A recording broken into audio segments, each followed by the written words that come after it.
नमस्कार, राज की बात में आपका स्वागत है। भारत और अमेरिका के बीच के संबंध इन दिनों सबसे बुरे दौर पर गुजर रहा है। मतलब पिछले 20 सालों में भारत और अमेरिका के बीच के संबंध इतना खराब नहीं हुआ था जितना अभी हुआ है। इसके पीछे की वजह अमेरिका और रूस के बीच संघर्ष नहीं, अमेरिका और चीन के बीच चल रहे पिछले दिनों से ट्रेड वार नहीं, भारत रूस से तेल और गैस ले रहा है यह भी समस्या नहीं है, बल्कि अमेरिका भारत के खिलाफ जो तैयारी कर रहा है, जो टैरिफ बढ़ा रहा है, उसके पीछे की वजह उसकी दादागिरी है। और वो भारत को मित्र मित्र कहता रहा, लेकिन उसकी मित्रता का मतलब यही है कि अमेरिका के सामने भारत यस मैन बना रहे। मतलब जो अमेरिका कहे वही भारत करे। और यही स्थिति रही थी 2004 से लेकर 2014 के बीच जब कांग्रेस की सरकार हुआ करती थी। यही स्थिति डॉक्टर मनमोहन सिंह जब प्रधानमंत्री हुआ करते थे तो अमेरिका के साथ वैसे ही डील हुआ करती थी। अमेरिका जो कहे वो मनमोहन सिंह करे, कांग्रेस की सरकार करे। अमेरिका कहे तो पाकिस्तान के खिलाफ अंकुश लगाए, अमेरिका कहे तो पाकिस्तान के खिलाफ कार्रवाई को रोक दिया जाए। अमेरिका के इशारे पर काम होता था तो उसे लगता था भारत के साथ मित्रता हो सकती है, लेकिन उसने ये सोचा कि मित्रता में अब खलल आ रहा है, क्योंकि भारत अपनी स्वतंत्र विदेश नीति को स्थापित किया है। स्वायत्ता नहीं, स्वतंत्रता की बात हुई है। हम तुम्हारे साथ चल सकते हैं, तुम्हारे पीछे नहीं चल सकते। इसलिए ट्रंप के कुछ सलाहकारों ने बताया, देखो आपको इतिहास पुरुष बनना है और इतिहास पुरुष बनने के लिए अब आपके पास समय नहीं, क्योंकि यह अंतिम कार्यकाल है आपका, इसके बाद प्रेसिडेंट तो बनना नहीं है। तो आप एक बार फिर अमेरिका को दुनिया की नजरों में यह साबित करें कि नहीं, अभी भी दुनिया का बॉस तो अमेरिका ही है और इसकी शुरुआत आपको करनी पड़ेगी। उसमें भारत को टारगेट करना जरूरी है, क्योंकि भारत अभी उभरता हुआ देश नहीं बल्कि महाशक्ति के तौर पर उभर चुका है। ये दुनिया की चौथी बड़ी अर्थव्यवस्था बन चुका है। और अफ्रीका में देखें, एशिया के देशों में देखें, या फिर आप अपने साउथ अमेरिका में देखें, वो हर जगह पर अपनी पैठ बढ़ा रहा है। बड़े बड़े देश उसके साथ साथ उसके पीछे भी चल रहे हैं। मतलब भारत कोई ऐसा देश नहीं है जो किसी देश में जाता है तो हड़पने की कोशिश करता है, बल्कि एक ऐसा देश है जो साथ साथ चलते हुए उसे भी विकसित करता है और खुद भी अपने लिए अपॉर्चुनिटी तलाश करता है। इसलिए ट्रंप के सलाहकारों ने जो बात कही, ट्रंप उस पर अमल करने की कोशिश करने लगा और बहाना क्या बनाया? रूस का, कि रूस से आप तेल और गैस खरीदते हो, इसके कारण आपको पनिश किया जाएगा। लेकिन रूस से जितना तेल और गैस हम खरीदते हैं, यानी कि पिछले साल का रिकॉर्ड देखें तो 52 बिलियन डॉलर का रूस से गैस और तेल हमने खरीदा, लेकिन हमसे तो ज्यादा चीन खरीद रहा है। 62 बिलियन डॉलर का चीन खरीद रहा है, लेकिन चीन के ऊपर टैरिफ बढ़ाने के बदले घटा रहे हो। क्यों? क्योंकि यह दिखाना है कि चीन का दबदबा तो है ही, अब भारत का दबदबा भी बढ़ रहा है, तो चीन के साथ बैलेंस रखो और भारत को दबाने की कोशिश करो। यह रूस तो एक बहाना है अमेरिका के लिए। उसको, ट्रंप को लगता है कि अमेरिका का वर्चस्व बढ़ाना है तो एक बार दबाव डालना पड़ेगा, और इसके लिए केवल भारत पर दबाव नहीं डाल सकते। इसलिए हर देशों के साथ कुछ न कुछ नेगोशिएशन करेंगे और भारत को चारों तरफ से घेरने की कोशिश करेंगे, जैसे चीन पहले किया करता था। आज भारत के साथ थोड़े बेहतर संबंध बनाने की कोशिश कर रहा है। और अमेरिका ने जो भारत पर टैरिफ लगाया है उसके खिलाफ चीन भी है। चीन ने अमेरिका की कठोर आलोचना की है कि भारत के साथ जो कर रहा है वो सही नहीं है, क्योंकि चीन समझता है कि ये भारत के साथ ही नहीं, सबके साथ एक एक करके करेगा। हमारे खिलाफ भारत का इस्तेमाल करता है, क्वाड भी बनाया, और दूसरी तरफ भारत के खिलाफ हमारा इस्तेमाल कर रहा है, यानी कि हमें टैरिफ कम लगाएगा और भारत पर ज्यादा लगाएगा। रूस से व्यापार हम भी कर रहे हैं, रूस से व्यापार भारत भी कर रहा है। यहां तक कि यूरोपीय यूनियन 47 बिलियन डॉलर का व्यापार कर रहा है रूस के साथ, उसके खिलाफ तो आपने कुछ नहीं बोला।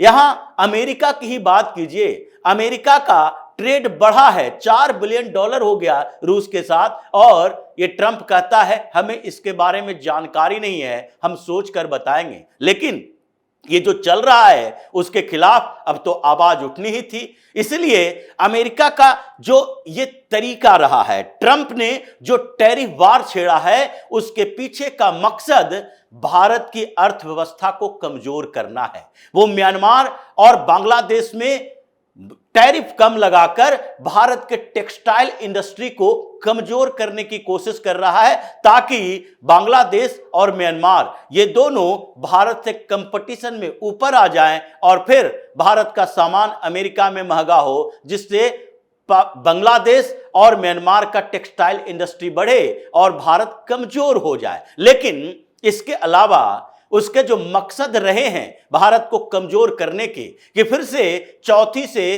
खिसका खिसका कर 7वीं बड़ी अर्थव्यवस्था में तक पहुंचा दो, इसके खिलाफ अब एकजुटता दिख रही है। भारत ने सीधे तौर पर कहा है कि नहीं, हम इसके नेगोशिएशन में नहीं आएंगे, क्योंकि अमेरिका यह चाहता भी है कि भारत एक बार उस तरीके से हमारे सामने आए जैसे दूसरे देश आते हैं, मतलब झुका हुआ दिखाई पड़े, सरेंडर के मोड में आए।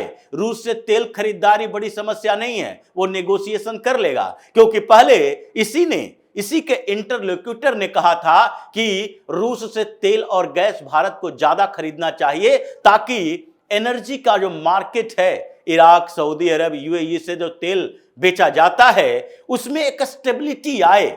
ऐसा ना हो कि उसका वर्चस्व बढ़ जाए और तेल की कीमतों में इजाफा करना शुरू कर दे। लेकिन वही आज पागल हो गया है। ये सनकी ट्रंप जिस तरीके का व्यवहार कर रहा है, वो भारत को सिर्फ उस मोड में लाने के लिए, इसलिए 25% जो एक्स्ट्रा टैरिफ लगाया, वो एक्स्ट्रा टैरिफ के लिए 21 दिन का समय भी दिया, और 21 दिन के बाद ये लागू होगा एक्स्ट्रा टैरिफ जो रूस से तेल खरीद की बात चल रही है उसके कारण। और उसके लिए अमेरिका से नेगोशिएट करने के लिए टीम भी आ रही है कि 21 दिनों के अंदर अगर फाइनल हो गया, भारत अगर उसके सामने थोड़ा सरेंडर मोड में आया, तो फिर वो टैरिफ नहीं लगाएंगे। लेकिन उसके खिलाफ भी तैयारी है। ये ट्रंप केवल प्रेसिडेंट नहीं है, बल्कि एक कारोबारी है, और ट्रंप टावर भारत में भी है, दूसरे देशों में भी है। और ये एकजुटता जो अभी अमेरिका की दादागिरी के खिलाफ चल रहा है, उसमें अभी 23 देशों ने तो डील कर ली है। उधर साउथ अमेरिका में,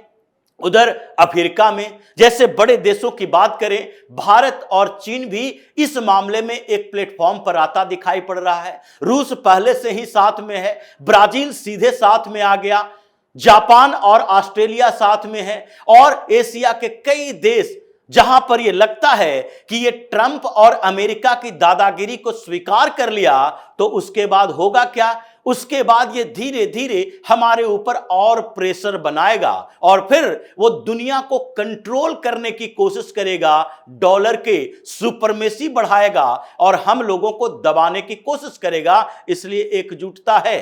अब बात अमेरिकी कंपनियों पर चली गई है। अब बात इस बात के लिए है कि ट्रंप टावर कहां कहां बन पाएगा, कहां उसे क्लियरेंस मिलेगी। इन कंपनियों के खिलाफ बायकॉट की बात चल रही है कि अब इसकी दादागिरी को तोड़ने के लिए सबसे पहले इसी की अर्थव्यवस्था पर कुठाराघात करो। भारत के अंदर भी अब बायकॉट की बात होगी। इसकी मल्टीनेशनल कंपनियां, अभी टेस्ला ने गुरुग्राम में प्लॉट लिया है इस बात के लिए कि वहां भी शोरूम खोलेंगे।